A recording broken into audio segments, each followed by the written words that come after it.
All right, we've got Nick today with us. Please, please introduce yourself. And I've seen you on social media, but many people might not know you. So, what do you do? Yeah, thank you so much, Roman, for having me. And yeah, this is first time being on a podcast, so very interesting, and I love this different setting, obviously, in doing content creation. So, yeah, my name's Nick Kasmik. I've been doing social media, specifically Instagram, TikTok, short form content for just over a year now. So, really, for the main aspects that I talk about is really philosophy is a really big part. A lot of self help, self improvement, and really, I think the biggest aspects with social media that I found, it's connected a lot with younger people for sure. People between 20 to 30 years old who are just really interested in learning a bit more about philosophy. And for me, it's something that I didn't traditionally actually go into university with a philosophy degree. I went into business school. So a lot of the, things that I learned about philosophy were actually through, my credits through humanities. So things that you just kind of do as extras. And, for me to really connect with people through social media has been really rewarding because it's really been a growth for myself as well, learning about these different philosophers, different ideas, and just how relevant they are in today's world, today's society. So, for me, being able to talk about that on social media and on podcasts here with you, Roman, has just been very special. It's been over a year now, grown to, I think, combined just over 50,000 followers, I think. And it's been crazy, because for the first 11 months I was talking to not that many people. And I know, Roman, you first followed me, when I was starting off, and I think it's putting yourself in a position where you have to be very vulnerable with yourself to connect with others. And I think that plays a really big part in, I think, primarily the success. For sure. Yes, definitely. And let me just say for the record that your social media is exploding right now. So it's good to see that after so many videos, they finally took off at an insane level. So I will be looking forward to seeing it expand even more. I would like to start our conversation with the topic of mental health and maybe specifically about men's mental health, since we're both interested in it. Let me just say that why do you think that so many men today find so much hardship around the concept of mental health? The ability to connect, the ability to feel appreciated, let's say. Yeah. So I would say, I think historically, that's always been the case. There's always been the dynamics, at home, at your work, and I think it's carried over to the modern man. The lack of, I would say, the lack of meaning and the lack of connection with one another, especially now with how social media is and as cliched it is, how fast and how easy it is to connect with anything in the world. You can learn about anything going on in the news, anything in terms of pop culture, movies, shows, everything. And I think the modern man is I think alone. They're very lonely with their own thoughts and what to do with how they feel. And I think society has not done their part, I think, in terms of building up your fellow man to be prepared to take on the world, to love one another, to be empathetic with one another, to take opposing viewpoints and not lash out in an emotional way, in an impulsive way. I think it's I feel a lot of sadness for fellow man because they are very angry. There's a lot of anger. There's a lot of emotions that they don't know how to feel.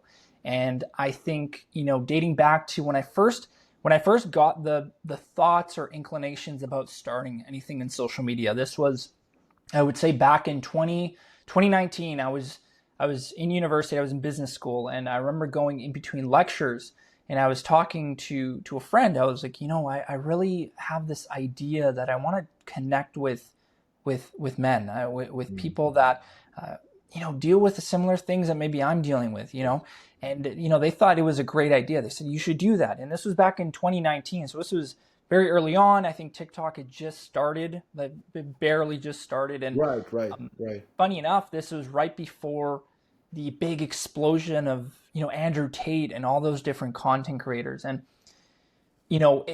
he's still around, but at the time it was massive. And when I think back and I go, why was that vacuum filled with content creators like himself? That for me, in my opinion, I just do not think him as a person or his content really is productive conversations for men. But there's a reason he exploded, because there is a vacuum in the modern man. The people and creators preying on emotions of fellow men who are just, I think at the core level, just trying to understand themselves. And for me, my content, that's my goal. I want to take ideas in philosophy and books and quotes, and I want to spark some interest and curiosity with one another. I look back to, Meditations by Marcus Aurelius. I've read that book about 3 times now. Same. And it is a wonderful book. But the biggest thing is just knowing how a man who was a Roman emperor, he had everything he ever wanted: wealth, women, power. And yet when you look at his writings, they were very lonely. They were very introspective. He wrote about things that were very relatable to even getting up in the morning.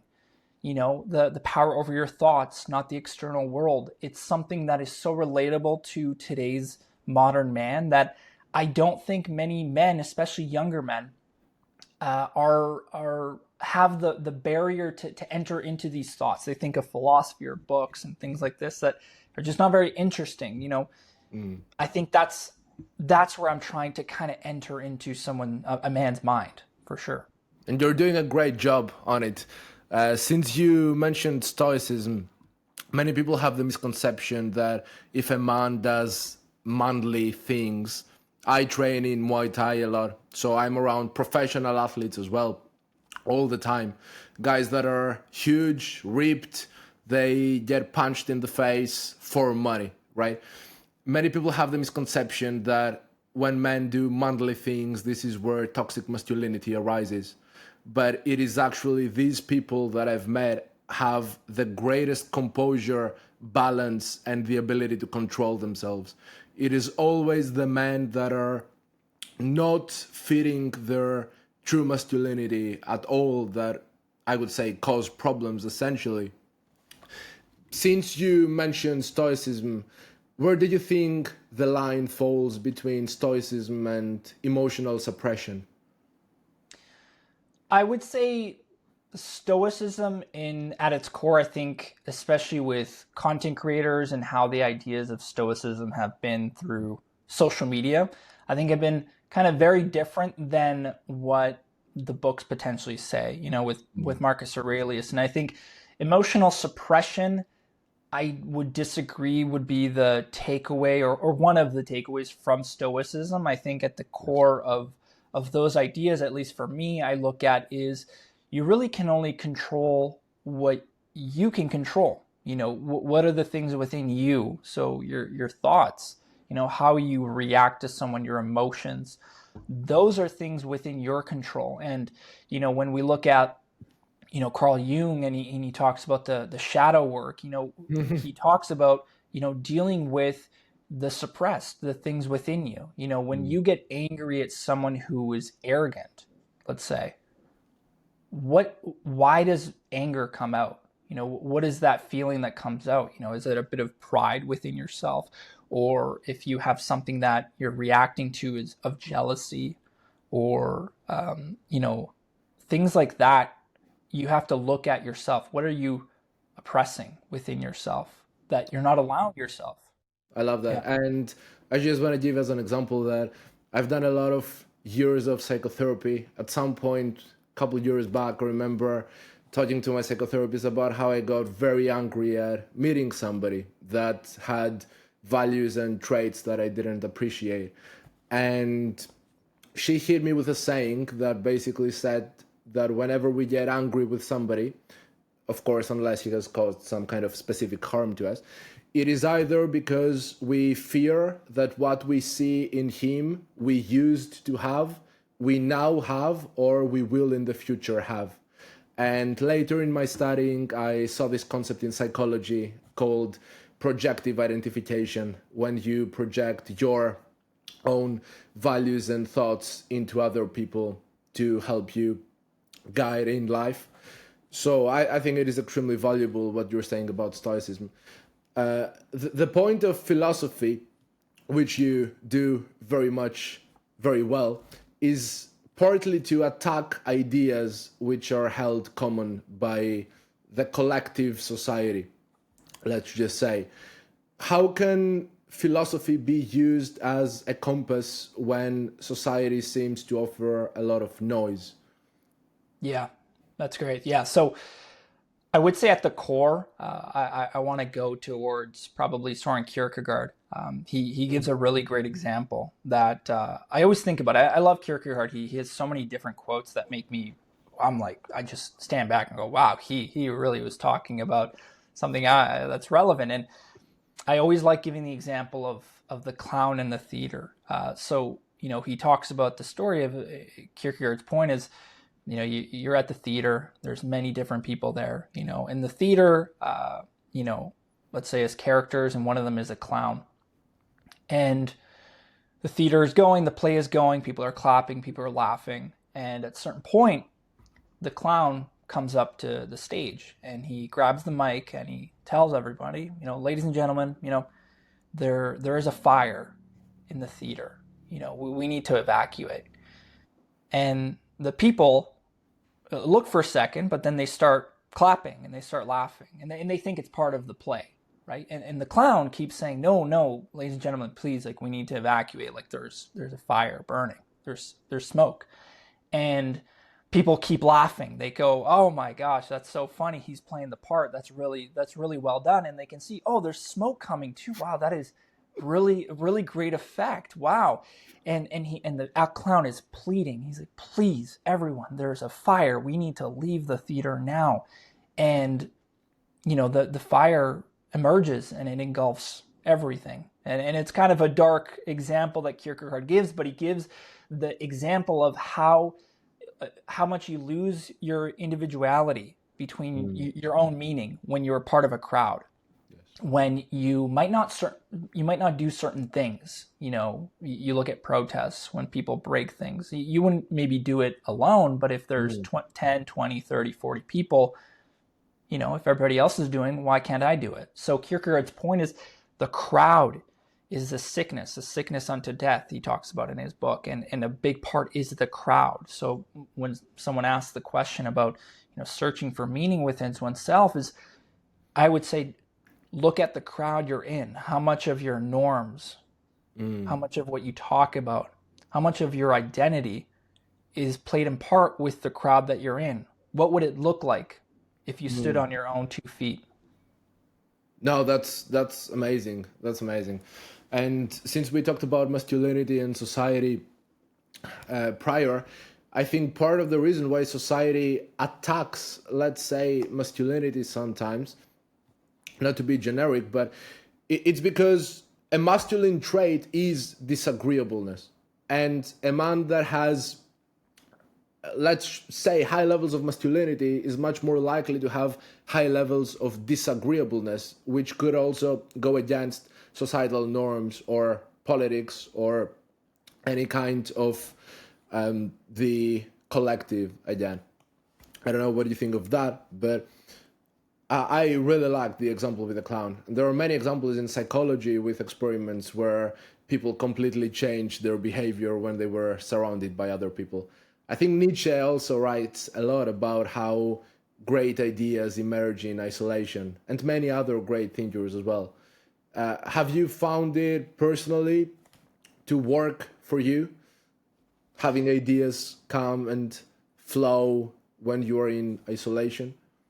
Yeah, definitely when I'm researching ideas. For me, I really like to give a balance. I see a lot in, like on TikTok and Instagram, when it comes to philosophy or when it comes to topics, I do see a lot of content creators that debate. I think it's like a natural conclusion that you get big enough and you start maybe debating on certain topics. And for me personally, that's just not my goal. I think for me, I want to give value. I don't see the value in me debating. I like to be honest with myself that I don't have, a master's or a PhD. I'm just a curious man and took courses in university and wanted to build a social media to really help others. And I think to your point, I think the research process of finding different ideas. So for Kierkegaard, to go back to him, he talks about, the leap of faith, and he gives the example of Abraham in the Bible. And for me, that's something different. I haven't really touched a lot on theology, although I have done courses in university for it. But he talks about how, Abraham and God commanded him to sacrifice his own son, Isaac. And he gives that example as a leap of faith to go beyond reason to do something commanded by God. Now, is that necessarily the takeaway that everybody should get? No, but I think the core point is to have open discussions about ideas that you might not necessarily agree. And that could be one of them, as other examples that I've had recently in videos that, have exploded. On Instagram, there's the one of, the brainwash video that had, I think it's at 1.5 million views, and the comment section is just, there's just so much discussion there. And at the end of the day, that's the goal. I want people to spark conversations with one another. So, yeah. Let's move to the topic of self-development versus self-delusion, which I think is very interesting. I remember reading Carl Jung at a point. He's one of my favorite thinkers, and I know you appreciate him a lot as well.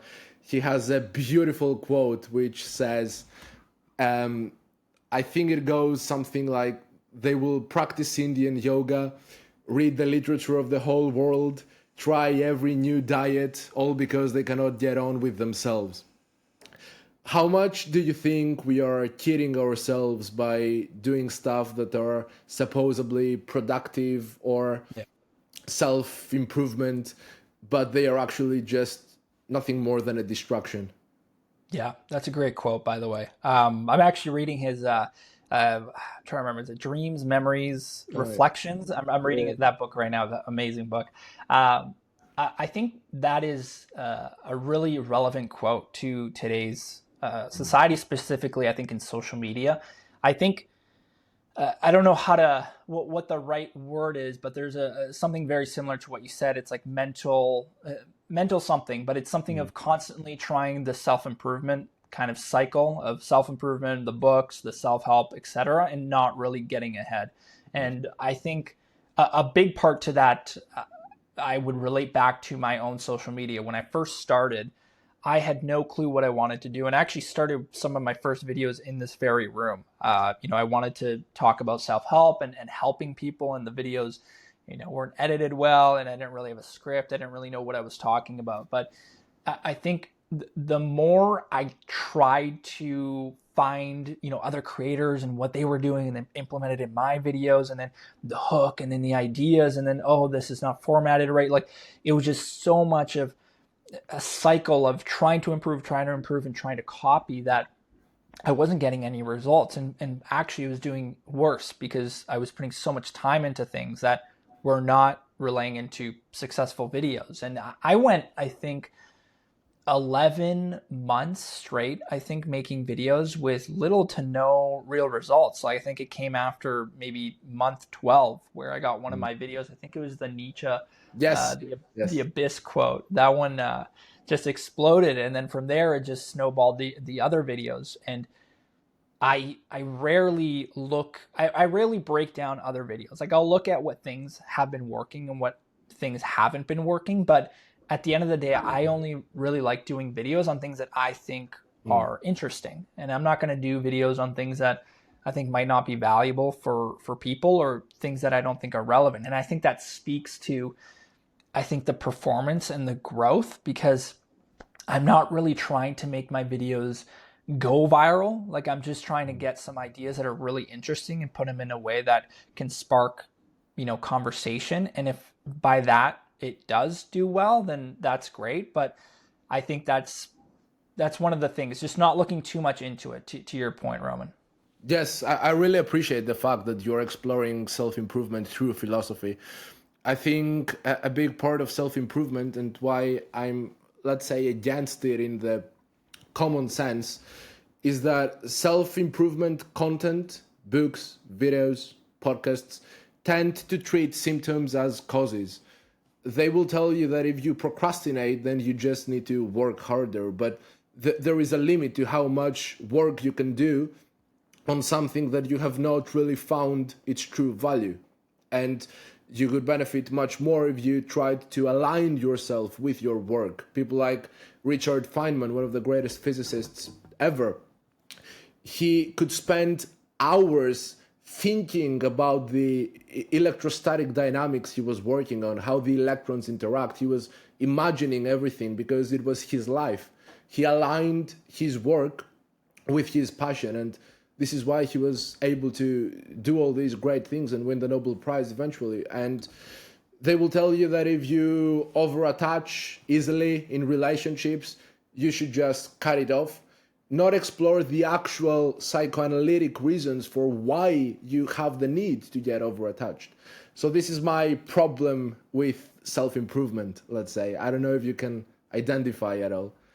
No, 100%. I think there's a lot of, I mean, there's a lot of social media now that talks to that point, you know, where I think a big part of, I wouldn't call it success in terms of, you know, my own videos and my own content, but I've always went into it not looking to, you know, like make money or monetize it or get some type of business out of it. If that comes, great, but that's really not what I wake up, you know, every day to do, you know. And I think a lot of people go into these certain things to make the money, to get like some kind of ROI or start a business. And I think you're people can see that, you know, people can look at what you're doing and they can tell if they're being, I wouldn't say exploited, but they, you know, the hidden actual intentions behind the content. And I think to your point, a lot of content creators do that. They get into it and then they complain why their, you know, videos aren't connecting with people. Well, it's because that first step of, I would say, curiosity, empathy, and just connecting with people is missing. You're going into it as getting viewers as products, and I think that can, you know, you can probably make a business out of it potentially, but I just don't think you'll grow a strong community out of it. I think people are a lot smarter than I think creators give them credit for sure. Yeah, this is incredible. I love this. Touching on philosophy, philosophy also requires you to examine a lot of meanings, what each word means, what each value means. I'm Greek, so a lot of words in English come from Greek. But even those that don't, when I translate them in Greek, it is magical because I can see so much more value that the word means than in the English sense. So we mentioned discipline right before. The word discipline in Greek is pitharchia. In hustle culture, discipline is used as you need to log in more hours on the computer, you need to get that fast car, work harder for that. In Greek, the word pitharchia, which means pithome, and archi, which is I stick to my principles, it has a much stronger meaning than just using discipline as hustle porn. And words like love, which in Greek is agapi, comes from aganpa, which means I will dedicate myself into protecting you. And the protecting in the ancient Greek has a lot of senses. I will protect you from everything that the outside world could do to harm you. I will protect you even from your own self. So do you see in modern society a lot of these terms being thrown around, people communicating not exactly knowing what they were talking about? You will hear somebody say that he loves nachos, right? But what do you think about that? Yeah, I would say probably to go back to a bit of Nietzsche, like he really talks about the embracing of suffering. And I think the point of that is that a lot of people uh, try to avoid their feelings a lot of times, I think. And, with suffering, I think is a really big part that, at least for me, was really what motivated me to even get into social media and death. I think that was a really big part that, I went through. And I think it motivated me to connect with people, because I think there's a lot of vulnerability with it that can really be rewarding for you as a human being. And for Nietzsche, he always says, suffering is unavoidable. He gives the example of, if you had to live your life over and over again, would you do it? And that gives you a bit of introspection of understanding, is this the life that you really live, or do you live it for others? Do you live it for a crowd, like Kierkegaard, right? Those are different things that I think go into what you're talking about with social media and content creators. And I think avoiding connections with people. I think I always feel like there's some kind of, to go back to Immanuel Kant when he talks about the perceptions of reality, where we see perception through our brains, not as the actuality of reality. I think it's strangely, there's a similarity to that with social media. It's like there's a natural just part of ways people perceive social media and how content creators create versus, how do you speak to someone in real life? I think a lot of people have lost that, of just conversations with people, especially in this day and age. Yeah. What advice in self-help do you think most people should ignore? Should ignore. So I think there's a certain, for me at least, when I first started in like self-help, I bought all the, different books. I'm trying to even remember the ones that I've read. There was the Subtle Art of, Not Giving a Fuck. I think that was the one that I read a couple times. There were just so many, like Rich Dad Poor Dad, like all those different. And, I don't want to diminish the value I think it's given a lot of people. But I think when you read so many self-help books, they're all kind of reiterations of previous philosophies, and it's kind of like dumbed down a little bit, very surface level, I would say. And to that extent, I don't think a lot of those books aren't good. Like Atomic Habits is an excellent book. I've read that one as well. I have him on my newsletter as well. Those are excellent books. But I think when you are in the cycle of self-help and you're reading and you're watching and you're reading, and I think it doesn't benefit you as much as people like. It's kind of to your point earlier, where you think you're improving, but you're really just kind of going in cycles of same ideas, same topics, just different authors. And I would say that would be arguably one thing I would disagree with, that I would not do, is, you can read, you could really get a lot of value from maybe one of those books, like Atomic Habits. With that book alone, you could get a lot of value, and you don't necessarily need to read, the other iterations of books. So I would say, if you're looking at self-improvement, at least what I've done is I kind of took a step back, and instead of what I feel like these self-help books is, they kind of hand out their hands and they just give you things of all these topics. You don't really work for it in a way. I don't know for the viewers if I'm explaining it well, but with philosophy or movies or books or art, there's a sense of, you kind of have to work for it. You have to work for the meaning or what it comes to you with.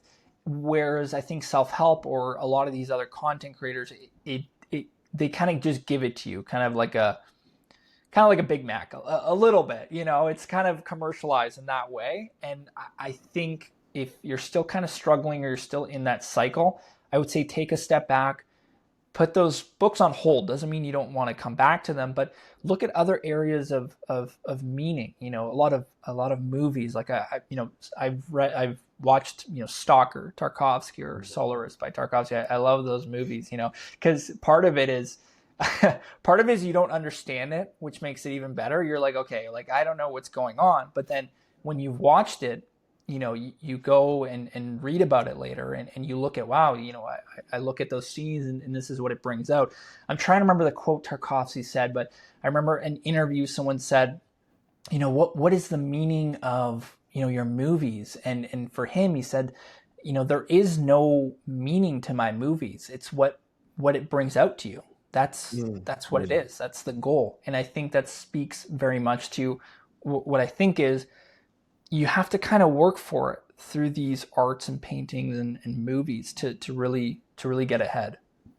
Yeah, definitely. And what you're describing is essentially what most people do, which is, well, I want to learn something. Don't give me the academic textbook. It's way too long. Just give me a self-help book. But don't give me the book because this is too long as well. So just give me a podcast. And the podcast is too long, so I will just watch the 10-minute clip of the podcast. But probably the 30-second reel will do the job as well. And I'll finally just read a quote on Pinterest and think that I know something. What do people mistake for ambition, but is actually anxiety? So I would say ambition, but it's actually anxiety. Gotta think about that one for a little bit. So I think the thing that comes up with that is, to go back to Kierkegaard, he talks about anxiety is the dizziness of freedom. And I think there's a sense of, dizziness with our own freedom that sometimes we mistake with ambition. So, the freedom to, he talks about, jumping off a cliff. You're not going to jump off the cliff, but when you're near the cliff, you think about it, kind of intrusively comes up in your mind. You could do it. And I think where ambition maybe resembles or is actually anxiety is the fact that you truly do have that freedom. And I think in today's world with social media, you have so much information, so much freedom, so to speak, that you don't really even know where to start. You look at content creators or you look at career paths. It's like people don't just jump into things. You want to kind of do your research first. You want to look at things, and it's like indecision is a decision at the end of the day. So I think where people mistake ambition, that's actually anxiety, I think stems from the fact that you're free. You're free to do whatever you really want to do in this life, and that can be very scary. Jean-Paul Sartre said, we are condemned to be free. It's a very scary feeling that we're brought into this existence. Yeah. Kind of how I like to put it is a bit like a Monopoly game. You get into the game, you're midway into the game. There's already other players in there. The money's already been around. There's people have already bought the real estate, or the rules are already there. So you're kind of just propped up into this existence, and you need to make your own meaning. That's central to existentialism. And Sartre also says hell is other people, which I always found a funny quote. Yeah. It's the perception of your identity. I made a video, I think back a couple of weeks ago, about the waiter, the waiter who works at the restaurant. His identity in this world is this waiter. His identification of what he does is this title. And when he talks about hell as other people, is like the perception that we feel from other people, what they think of us, how we identify. And that can be very, dizzy, as Kierkegaard says, because it's hard to get meaning, especially like I said earlier, for younger men trying to find themselves in this world, when it does really feel like you're kind of plopped up in this world to make do. So I think that is very, very scary for a lot of people. And I think where my videos, I think, can resonate and have is with some of those ideas where people kind of have to work through those ideas. And my videos aren't too long. They're a minute, maybe 2 minutes. And that's all I really want to do. I want to give the spark and, like you said, right, get into the books, whether it's academic, whether it's the actual texts themselves, whether it's, at the end of the day, I get a lot of messages, where do I start? What should I read? What should I do? And for me, at the end of the day, like I said, I'm not some PhD philosopher. I don't study, at the high level. I'm not a professor, but for me, and what I want to tell everybody is that everybody's a philosopher. Everybody can get into these things. You don't need to be an academic. Of course you can, Yeah. But to really get into any of these things, the only requirement is to be human, and that's really the core central point, I say. Yeah. I think therefore I am, right? Yeah. Yeah. For Um, sure. I love the point that you made about anxiety. Anxiety essentially arises not when you don't know what the path is, but when there are so many paths that you don't know which to pick. How can someone handle overthinking?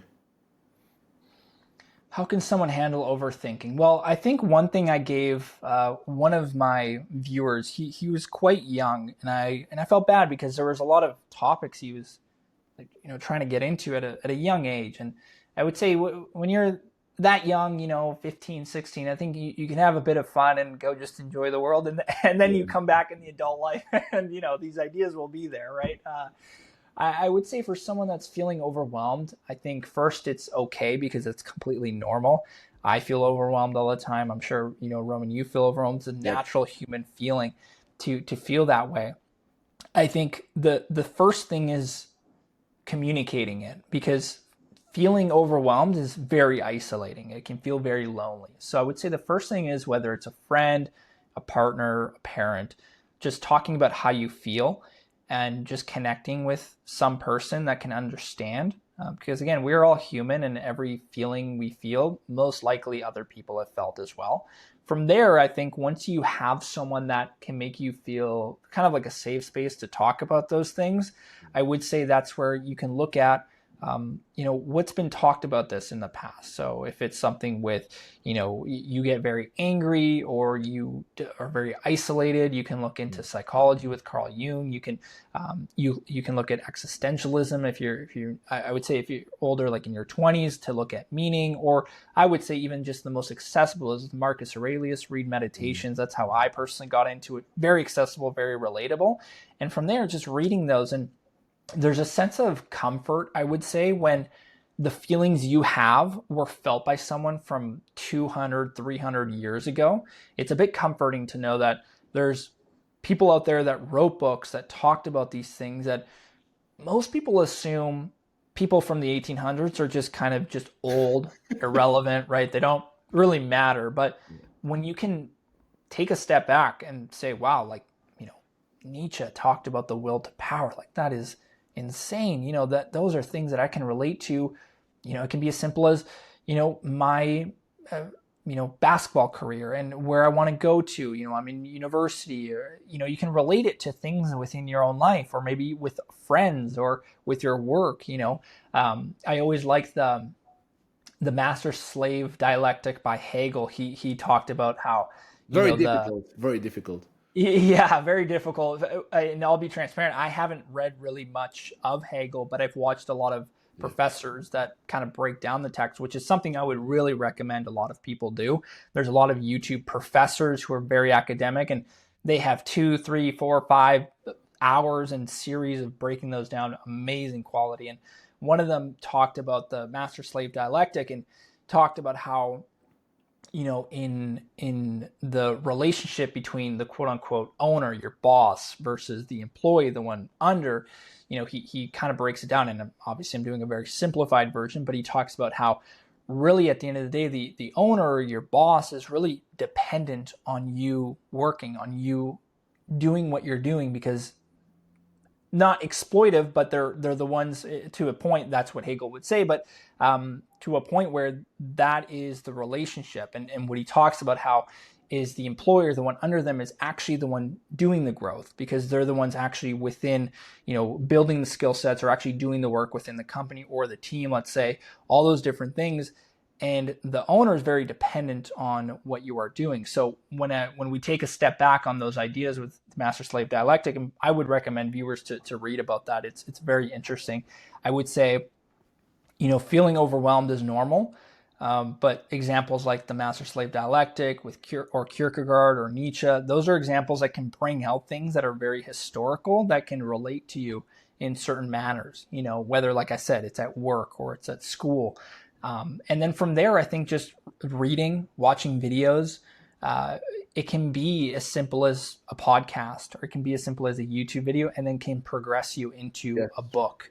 Those are things that I think a lot of people, especially in social media, want to just be an expert and get right into it and read all about it, and they know it. But philosophy is a life's journey. It's a life's journey. There's aspects of philosophy that you might not ever touch. There's aspects or topics or philosophers you will never even understand or know or be interested in. That's okay. You want to start, and that's what I would say. If someone is interested in philosophy, what are you interested in? Are you interested in the meaning of life? Well, maybe you can start with existentialism. Are you interested more in debates or arguments? You can maybe start with the philosophy of logic. Maybe you like theology. The Socratic dialogues as well. Exactly. Yeah. If you like theology, the problem of evil, or the fine-tuning army, if those are ideas, you can go in the philosophy of religion. There's a lot of YouTubes out there, like Alex O'Connor's excellent on there as well. Yes. So that's what I would say. Yeah. I love a quote that I had heard from Alain de Botton about something relating to what you said. Every single person will die with a half-read book on his bookstand. We will never dare to finish all philosophy, all theology, all literature. The point is not to finish all of it. The point is to just occupy our minds with what we find as the greatest idea at the time. Bringing it back to the society. I've got a friend who started making a lot of money in e-commerce, and he was thinking of buying a car. And he was thinking of buying a sports car, like a BMW competition M4 or something. And he turned to me and he told me that he wants to buy the car for the right reasons, for him to appreciate, not for society. But is it actually possible to separate our private desires from societal acceptance? Or do they go hand by hand? Well, I think with the example of the car, I would say at one aspect of it, obviously buying it because you like the car, but there might be a part of it that you're buying it because of what it shows to others about who you are. So I think to answer your point, I think there's a connection between society and your personal life in that way. Especially with your own image, how you are on social media versus how you are in your private life. I think that separation, I do feel like it's getting closer and closer. A lot of people, especially on social media, rave about being authentic and speaking right to the viewer and things like that. And I don't necessarily think it's good or bad. I do think it's just different in social media. I think with societal pressures to be a certain way, to go back to, Sartre about meaning and creating your own meaning, I think there is a lot of pressure to the overlap or the back about Kierkegaard and the crowd. I think we subconsciously make a lot of decisions or make a lot of friends or do certain things that put us ahead in society. And I think, unfortunately, how it is within ourselves with, the economy at the end of the day, or jobs or the workforce, the separation between what you love and what makes you the most money typically are not the same thing, Yes. So that's why I think it's important. And to go to, I feel like I'm going through history of philosophy here, but to go to Arthur Schopenhauer, he had a very bleak philosophy. He thought life was a mistake. Yes. But he said, he talked about the will, which the will actually Nietzsche got from afterward, the will to power. But Arthur Schopenhauer, and he was actually very interesting because he took Eastern philosophy as well into his own philosophy. But he talked about the will, which the will is something unavoidable within oneself, almost like a soul. And it's the thing that stems desire, it stems temptation, all those different things. And he talks about how the desire goes hungry, and you feed it, and immediately when you feed it, it goes hungry again. It's like you're on, I'm trying to think of, you're cycling or something, or the trackpad. You're always walking, always running. You can't get off of it. That's what he calls the will. So he gives a couple ways to, kind of deal with the will, because you can't get out of it. And the will is indifferent. It does not care about what you think or what you do. It's within your own soul, so to speak. So the desire. And, one of the a couple of the ways, the first is through Eastern philosophy. He talks about how kind of the meditation or the being alone with oneself, kind of the Buddhist. Mindfulness and awareness. Yeah. Exactly. Mindfulness was one of the ways he talked about it. And it was a way of kind of the extreme of cutting out desires was one example of kind of getting away with it. But the other one was art, which I thought was very interesting. Art and music. He talked about the way of dealing with the will and your desire. And he said that was a great, way to not distract it, but the way of dealing with it. It can make you feel better within oneself despite the will being there. And then the last point was empathy. He talked about, empathy with one another, talking with one another. It can help deal with the will, but it will never go away. So to answer your question about that example with the car, I think certain points of what Schopenhauer talked about with the will and the desire stems from maybe decisions like buying a car. Is it for yourself? Is it for others? Is it for the crowd? And I think materialism, to a certain extent, especially now, can give a negative impact, especially for younger people. I think there's a lot of influence. I fully agree. Yeah. Yeah. And it's also the fact that no matter what you do, society will always criticize you. Like, even so, there's a beautiful quote by Aristotle, which says that, like, to avoid criticism, say nothing, do nothing, be nothing. And there's also, do you know the example of the couple and the donkey? I don't know if I do. No. So it's a couple and they have a donkey and they have a really long route to go through. So the first thing they do is that the man puts the woman on the donkey so that she doesn't have to walk. And then everybody in the village say, well, look what she did. She got on the donkey and she didn't allow him on. How terrible is she? And then he goes on the donkey and she is walking and everybody's saying, well, he's a man and he didn't put the woman on the donkey. And then they both get on the donkey and everybody's saying that, well, how much weight can the donkey even handle? Like, they both got on the donkey, they don't feel for it at all, and then they both get off the donkey and everybody's saying, how stupid are they? They have a donkey and they're not even using it. So I think this sums it all up. That's a great example. I love that. It speaks true to, sometimes I see some comments, for the most part, I'd say like 95% of comments since I've started have been so positive. I think I could count on my fingers any of the negative comments, but it's always funny, obviously. For me, it always makes you laugh. Very similar to that example. You're never going to make anybody happy, or, some videos, they'll pinpoint some things that maybe you needed to include or maybe you missed. And it's like, at a certain point, you have to, you deal with the circumstances you had at that specific time. And I think to that point, what you said, if you don't want to be criticized, if you don't want to be judged, then you do nothing. I think it's inherent. It's inherent to be judged. It's inherent. And I think to build something special, like your brand with social media or like a business or anything, you have to put yourself in a position that can be judged. And that's a risk that I think, that you have to believe in. Yeah. Let's move to our next theme, which is philosophy as survival.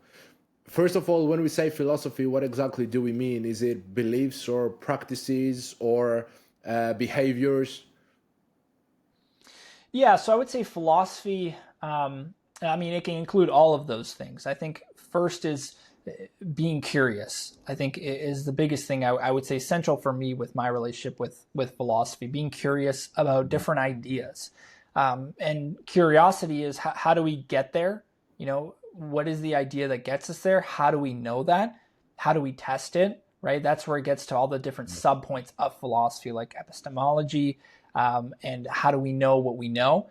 And I think those are the central points for me, the connection with philosophy, to really have a conversation and be curious. And I think that's really at the core what you need to start. like I said, I think the only requirement is to be human, and from there is starting a dialogue for sure. With that said, how do you know if a belief that you have is worth believing? Yeah, great question. I think something that's worth believing is, for me personally, I always connect it to people. If it's a belief that helps people, it doesn't harm anyone, I think that alone is something worth pursuing, a belief. So helping others, keeping people curious, those are things that I don't think would harm anyone, and I think they benefit other people. So for me, when I look at when I think of that question, I think how does that contribute to my fellow man? How can I contribute to someone in a positive way, to inspire someone? There's I was at the gym the other day, and there was these kids that came up to me, and they were asking me, how I got started at the gym or how long I've been doing it. And they're like, I need to know all these different things. Like, how do I do all these things? And I gave them like 3 or 4 points, but for me to feel that, for someone to come up to me to do that, I imagine myself in their shoes when I was that age. And I felt like I didn't have that. There's a lot of things that I'm doing now with social media, with even the podcast and just talking about the things I do. I look back at my younger self. What would I have wanted back then? And I think my beliefs stem a lot with helping that younger version of myself. I also made a video about that in terms of decision making, that it's great if you have the frame that you are trying to satisfy two people, your 10-year-old self and your 80-year-old self. That's good. Did you see by any chance the debate of Jordan Peterson on Jubilee about morality and God? I briefly did. I saw a little bit of Alex Same, O'Connor's reaction to it. Same. Yeah, a little There bit. there was a part where Jordan Peterson made the statement that a true belief, in his context, it was belief in God, it is something that you live for and you die for. And the kids which were on the debate had a different perspective, which was, well, if you put a gun to my head and you ask me if I think X is true, I'm going to say no. And Peterson actually argued that a true belief will actually become stronger under pressure, not weaker. How can we challenge our beliefs? Yeah, that's a great question. I would say to challenge our beliefs at the core is to understand the world a bit more, which is by connecting with more people. I think the more you connect with others, especially people that you perceive as very different or very opposite from you, I think that is very, very beneficial about challenging your beliefs. That can be political, that can be religious, it can be whatever aspects. I think the core problem I see in my eyes, especially with social media, is that it does a very good way of curating your algorithm and what you see based on what you click and your interests. It doesn't really put you in, it doesn't give you content that you don't want to see. So obviously it's going to be kind of like an echo chamber. So to the point of that, I think having conversations, going to different places in the world, seeing how other people live and their cultures and customs and their ideas, and not even, I would say, challenging, but just having conversations to understand a fellow human being and seeing how they think and how they operate does, I would say, a lot to your own beliefs. Maybe it might not change you, and that's fine. It doesn't necessarily have to, but it can make you feel a lot more empathetic for people's viewpoints, and not, lash out, be negative or put people down, because I really see that so much. I see it all the time, especially on videos, on comment sections of people putting themselves and creating content, and just the comments, and it just goes back and forth. It's just like a tale as old as time. It's just so many arguments of things that are so outside of just connecting with oneself. When I think of all these things, I just look back to, for me, my heroes, which are, like Carl Sagan, Bob Ross, Mr. Rogers, like those three, I would say central guys are what I would like to even have a tenth of my content. If I can even get a tenth or a percent of, the type of content, how they carried themselves, how they created their content, which was just purely out of discovery, curiosity, and empathy. That's all I want. And that goes back to my point. My content, I'm not here to, get to build a business or debate others. I just have no interest in that. For me, I want to create content that helps people. And if people can learn and stay curious and have an environment where they can discuss their ideas with one another, for me, I feel like that's a job accomplished for me. That's it for me. Yeah, this is amazing. We mentioned morality a couple of times, not specifically, but let's talk a bit about the contrast between Stoic composure and Christian surrender, even going a step further and talking about Nietzsche's criticisms on Christianity in terms of characterizing it as a slave morality. Right. Which saves you when the lights go out? Is it Stoicism, or is it, let's say, Judeo-Christian morals? And by lights go out, do you mean with death, or when you go to sleep at night?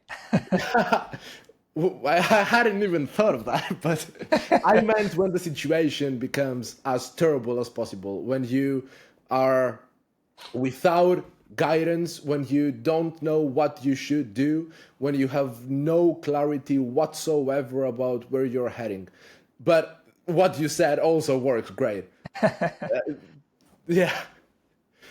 So I would say for me, like in my content, I typically like to not be biased in my content. So I like to present both sides of the spectrum, whether it's Christian faith, whether it's atheism or existentialism. I think having exposure to both is always very important. And I think that is very rare on social media, because you'll see creators be on one side of the spectrum versus the other side of the spectrum. So, creators that critique the Bible versus people that are, Christian apologists. So there's such a big spectrum where there's a lot of value in combining both and learning about both, because there's a lot of very interesting, information on both. For me personally, I'm reading the Bible too. And I look at it as, when I'm going through a podcast or I'm going through a book, for me, I want to go into something just as being curious. So to answer your question, I don't think there's a better or worse way. At least for me personally, I'm not even interested in debating about what is better or worse. I think just being interested in learning about both is a step that majority of people don't even take. People who are atheists who critique the Bible have never read the Bible. People who are Christian who critique atheism have never, looked at the perception of the world without God. So I think you can take many different philosophers, like you said, right, with Nietzsche and his viewpoints of Christianity, which I think there can be a lot of value of looking at society and his critique on society. Because when I look at what he talks about the slave morality, I look at more of a critique on society and the upbringings and how it was created versus the actual faith itself. Versus when we look at Kierkegaard in the leap of faith, there's a certain what he classifies as faith is beyond reason. So it's like jumping off a cliff. It is insane. It's horrifying. Or when we talk about Abraham sacrificing his own son, it is beyond reason. It doesn't make sense. But for him, what he talks about is you need to trust in faith and God's will beyond reason. It's outside of the human capabilities. So I think the spectrum, for me, the answer to the question is, for people, you shouldn't pick one or the other. I think you need to learn about both, because the worst thing you can do is critique about something that you have never learned or read about. I love that. I love that. Let's talk about attention. How do you protect it when culture monetizes your drift of attention? Yeah, it's a great question. It's very difficult. I would say it's it's just only gotten harder for people with their attention span. And I speak with experience. I mean, we're all on social media. We're all on Instagram, on TikTok, on YouTube. It's very, very hard to disconnect. I think the big thing, and to go back to Schopenhauer's point, I think having art or some kind of disconnect from what he would obviously classify as the will, but I would want to relate that back to attention with social media, because one thing that I think historically people have lost is the idea of third places. So a third place would be, historically you would go to work and then you come back home and then you would have a third place to go. So for example, people would go to church as a third place to connect with people, or they would go to, a famous or a local coffee shop that they would always go to, right? Where a lot of people would go, you'd go with your friends and things like that. In North America, it's a bit different. I've been to Europe, and I think in Europe, the coffee shops are a lot better. You can sit there, and it's very beautiful. I love it. I wish they had it here, but that's an example of like a third place. And I see that there's a lack of that as society has progressed, especially into the 2010s and 2020s. Especially to Nietzsche's point, right? He talks about the God is dead, like the old traditional ways of religion with secularism and atheism. I think has obviously impacted religion. Of course, there's less people going to church. There's less people going to these places that would be classified as third places. And then the other part is that I think with society losing that has lost people's way of meaning. When you don't have a third place to be able to connect with one another, and your third place is basically social media, your phone, things that basically make you outraged, on videos, news, that, impacts people's mental health negatively. So to answer your point, I think the attention is stemming from the fact that we do not have a third place to disconnect from. And I think that has been understated of how much of an effect it's had with people, especially young people. For me, I was on the precipice between when the internet and social media kind of emerged more in modern terms with phones and things like that.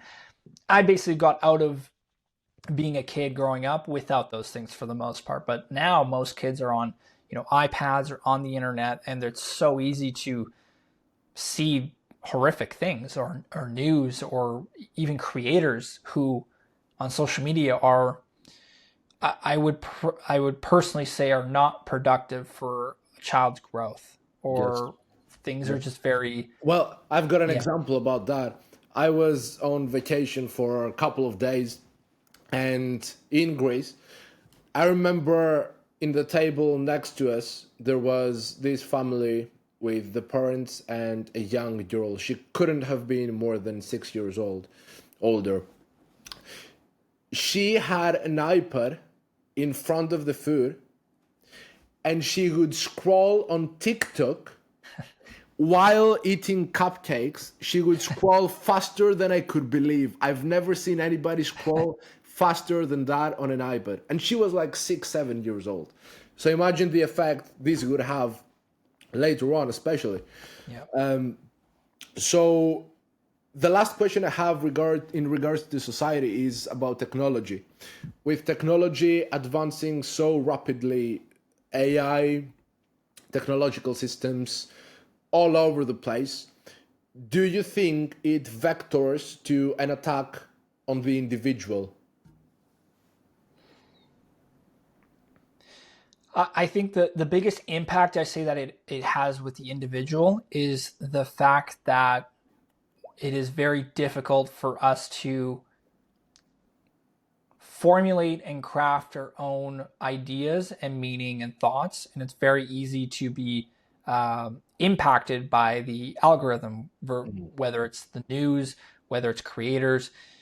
I feel that it's become very difficult for individuals to stand on their own 2 feet to understand themselves. It's like this vacuum where you're filling it in with distractions. I've always loved, this is a great example. T.S. Eliot's, quote, "We are distracted by distractions from distractions." And I love that quote. It's amazing because it's so relevant. It's kind of, I see this as like an onion.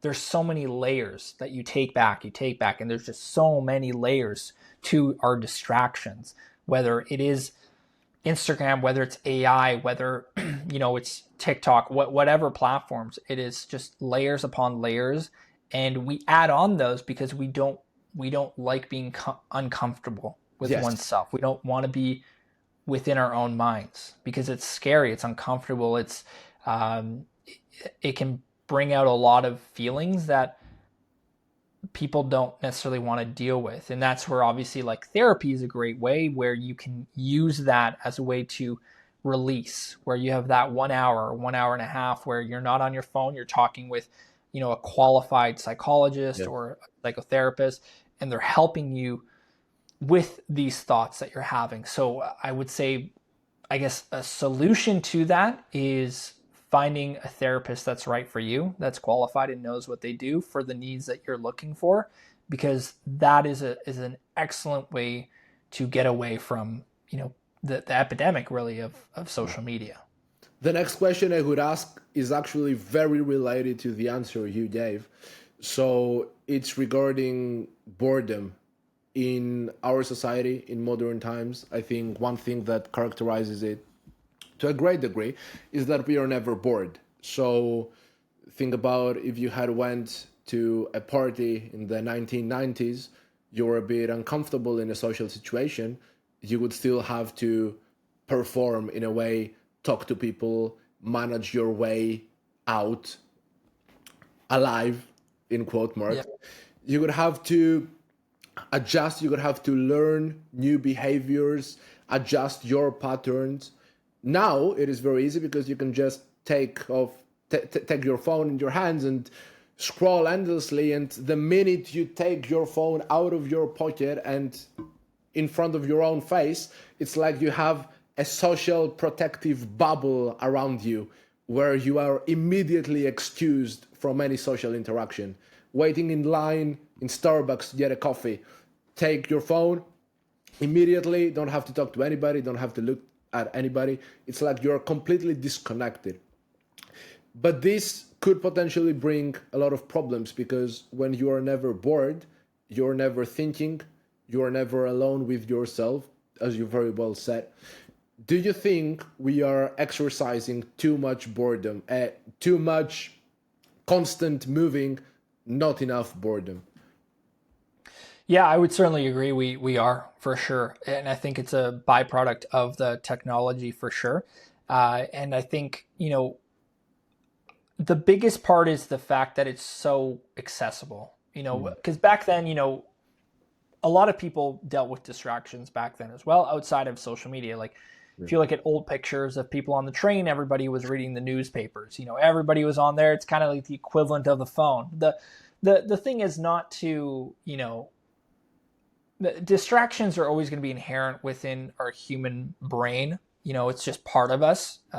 But I think the problem with social media is just how much it triggers within our brain, our attention span, how isolating it is, because again, like going back to the algorithm, it's so curated with what you're clicking or watching that it really is an echo chamber. And I think that's the central point. I think it's very dangerous to have an algorithm that is specifically curated with things that you already want to be hearing. Because if you're hearing all the things you already are hearing about, how do you ever get conflicting beliefs? How do you get challenged with your own ideas? And it just builds up resentment and hatred for the other side, because again, this goes back to other creators who know what they're doing. They're exploiting your emotional impulses to do so. So I think that's the biggest thing, the fact that social engineering has built an echo chamber for all of us, where we're all in our own bubble.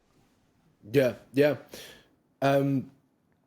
What do you think is something that the average person would benefit greatly from doing every single day for the purpose of finding inner peace?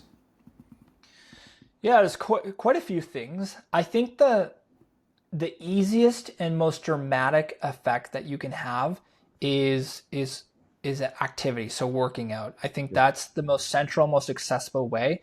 And it does not mean you have to, lift a ton of weights and do a crazy amount of gym. It can be as simple as going for a walk in the morning. I'll probably go for a walk after this podcast just to kind of, enjoy the Sunday. It's as simple as that. Just leave your phone, don't check your phone, and going for a walk and just being with yourself, or if it's your partner or your friend, and getting out. Of course, if you're really enjoying that and you want to hit the gym, I would strongly recommend that. That's what I do, and it gives you such a dramatic effect to your own well-being, your brain, how you feel, how you look, of course, but at the core, really, your body needs that. And that can be lifting weights, that can be getting on a treadmill, any of those things that can boost activity will have such a dramatic effect that will far outweigh any other of my recommendations. So I would really just start there, and you'll find amazing benefit.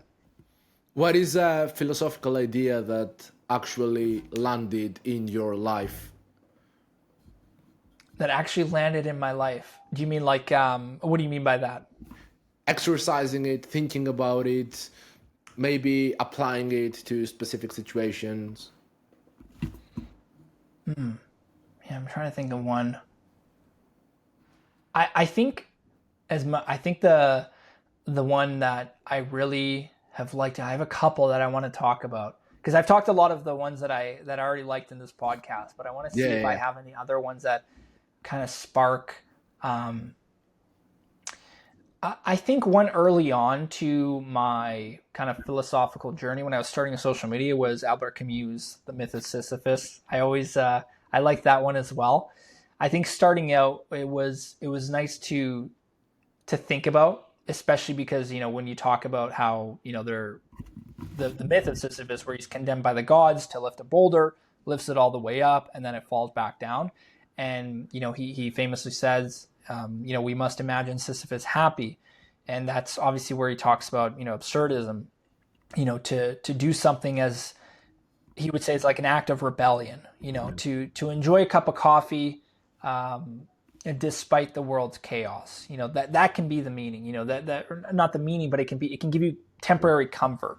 And he brings in Sisyphus as we would think. He's moving up a boulder for eternity, and then it goes back down, and he says we must imagine him happy. Of course, most people say, how could he possibly be happy? But his central point is the fact that even dating back to Viktor Frankl, Man's Search for Meaning, your own meaning can come from your mind. You can create that meaning outside of the external events. And I think that ties into Marcus Aurelius as well, a lot of Stoicism. I think that early on example, I think is a new one that I wanted to give here on the podcast, that I think starting out with my videos was interesting, and it kind of connected with a lot of other authors and philosophers. Well, I don't have any more questions to ask you, so you've answered it all amazingly. Would there be anything that you would want to talk to the viewers about? I think I'll kind of finish off with kind of a conclusion to the podcast. First of all, I really appreciate you, Roman, having me on here. I really appreciate you, and let me just say it's a pretty new podcast. I've had some incredible guests, you along with them, but it's still like the 6th episode, so it's very, very new, and I appreciate your time and your effort and your energy that went into this incredibly, and really thank you for being here and joining. Of course, yeah, really appreciate it, Roman. I would say leave it off to the viewers. If interest in philosophy, but really just as a whole, I think coming from a place of curiosity in any aspects of your life will always be very beneficial. To go back to Carl Sagan, he talks about, if you talk to, I think he gave it the example, if you talk to a 10-year-old, he'll ask you, why is the grass green? Why is the sky blue? Those are really interesting, profound questions. And I think as you get older, I think there's just this sense of indifference or belittlement to those certain questions that people think those are just for 10-year-olds. But life is a long life of a journey of asking those questions and being curious of our own existence, why we are here. And those are really great questions. And I think everybody should go back to their inner child and bring those out, to be curious, and really at the end of it, to finish off, is to be empathetic. I think that's a huge part that I think is lacking a lot on social media, to be empathetic for your fellow human being, to try to understand where they're coming from, where their life is from, because we're all human. We all go through suffering. We all go through very similar feelings. To try to understand one another in this, brief time that we exist, I think is, like you said, a belief worth pursuing. Yeah. And let me just add about social media for people, because I am a lot on Twitter. I write a lot and I have many people I follow. Typically, I will only consume content from them, but occasionally I will see a post which the algorithm fed to me. The amount of people in the comments behaving like psychopaths is insane. And somebody on social media, just by reading the comment section of posts, he would think that half the people in the world are actually psychopaths. But then you go into the actual world and you see that it's a very, very, very small number. It's just that they are all gathered in these areas, like comment sections and stuff. So this is quite optimistic. Where can people find you? Yeah, so you can find me with, my name, so Nick Kasmik, on Instagram, on TikTok, on YouTube. I do have a Substack as well that I have linked in my bio. So if you want to check that out, I do newsletters once a week, just kind of a recap of the video ideas. Other than that, I am planning on creating an ebook. I should have it done later this year. I want to do kind of just like an introduction to philosophy, very simple, just to get people who are interested where to start, how to start, what to start with. And I think it'll give a lot of value for people. So that's where you can find your links. I will post all your links in the description of this episode so people can find you in that way as well. Thank you so much for being here. It was incredible talking with you. You have so many interesting ideas, and I really appreciate your ability to communicate them and articulate them in such a way. And thank you so much. I think there are a lot of gems in this conversation that if people sit and actually think about, even as a starting point, the ideas that you mentioned, some of the works that you mentioned, as a starting point, somebody could take them and develop them much further. So I think it's incredible. Perfect. Yeah. Well, thank you, Roman. I really appreciate it. And thank you for the podcast. It was great. I think I loved it. First experience. It was great. So yeah, I really appreciate it.